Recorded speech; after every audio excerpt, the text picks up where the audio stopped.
नमस्कार, मैं हूं शैलेंद्र सिंह और आप देख रहे हैं हमारा YouTube चैनल शब्द शब्द शैलेंद्र सिंह।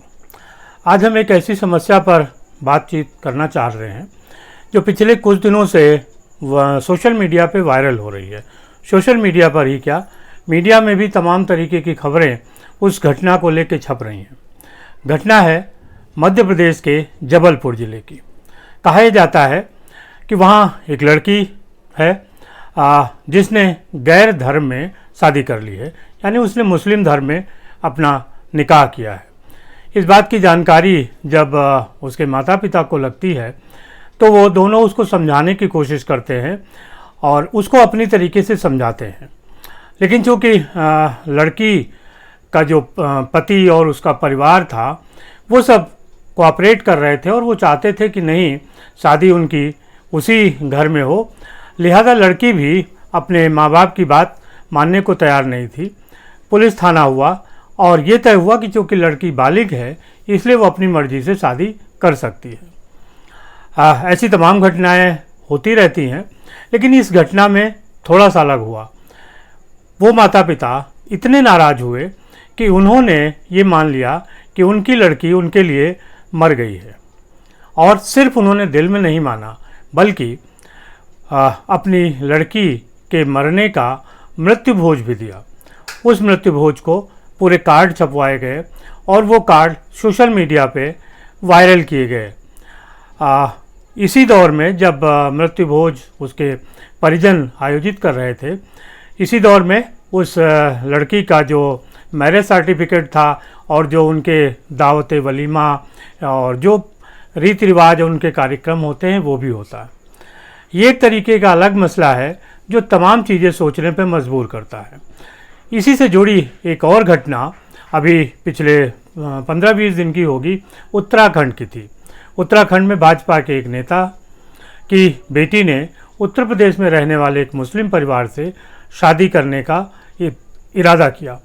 और इरादा क्या, दोनों ही परिवार इस बात पर राजी थे और उन्होंने इस बात को लेके आयोजन कहाँ होगा इसको लेके कार्ड छपवा लिए। कार्ड छपवाने के बाद वो कार्ड सोशल मीडिया पे वायरल हो गया और इसके बाद जो लड़की के पिता थे, चूँकि वो भाजपा नेता भी थे और उत्तराखंड में एक पदाधिकारी भी थे, तो उनके ऊपर ऐसा दबाव पड़ा कि उन लोगों को ये शादी कैंसिल करनी पड़ी और सुरक्षा कारणों का हवाला देते ये शादी कैंसिल हुई। ये दो उदाहरण हैं जो आज आपको समाज की जो नई दिशा है उसके बारे में थोड़ा सा बताते हैं। इन घटनाओं का क्या प्रभाव होगा समाज पे ये अभी नहीं कहा जा सकता, लेकिन दोनों ही घटनाएं डराने वाली हैं। भले ही फैसले ऐसे हों जो उनके व्यक्तिगत जीवन से जुड़े होने चाहिए, लेकिन यहाँ पर समाज का दबाव हो गया। समाज का दबाव ही था कि माता पिता उत्तराखंड के रहने वाले चाहने के बाद भी बेटी की शादी नहीं कर सके, उनको कार्यक्रम टालना पड़ा। और समझ का ही दबाव था कि जबलपुर मध्य प्रदेश में रहने वाले एक परिवार को अपनी जीवित बेटी का मृत्यु भोज करना पड़ा।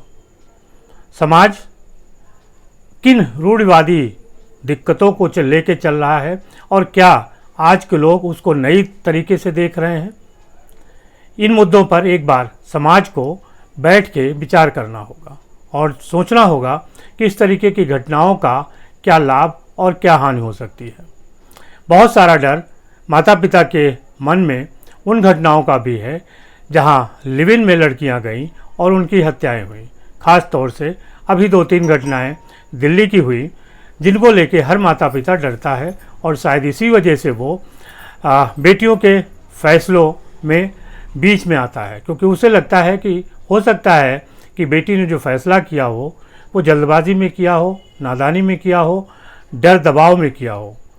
लेकिन कई बार बालिग हो चुकी बेटियां जब माँ बाप के फैसले के खिलाफ जाती हैं तो निसंदेह माँ बाप का भी दिल टूटता है और वो अपने तरीके के फैसले लेते हैं। हालांकि ये कोई नई बात नहीं है, बहुत दिनों से समाज में अक्सर ऐसा होता रहता है, लेकिन कोई माता पिता अपनी जीवित बेटी का मृत्यु भोज दें ये पहली बार सुनने में आया है और सुनना भी कष्टकारी है, सोचना भी कष्टकारी है। मैं कई दिनों से सोच रहा था कि इस मुद्दे पे क्या बोलूँगा। मुझे लगा कि अगर आप लोगों के बीच इस बात को हम शेयर करते हैं तो आपके जो कमेंट होंगे, जो आपके विचार होंगे, वो सामने आएंगे। हो सकता है कि उससे समाज और सोचने वालों को एक नई दिशा मिल सके। शुक्रिया, धन्यवाद। आपके जो भी कमेंट हो आप ज़रूर करिएगा। ऐसी सामाजिक समस्याओं को निपटाने के लिए, एक दूसरे के लिए ज़रूरी है कि विचारों का खुल के आदान प्रदान हो। शुक्रिया, धन्यवाद एक बार फिर से।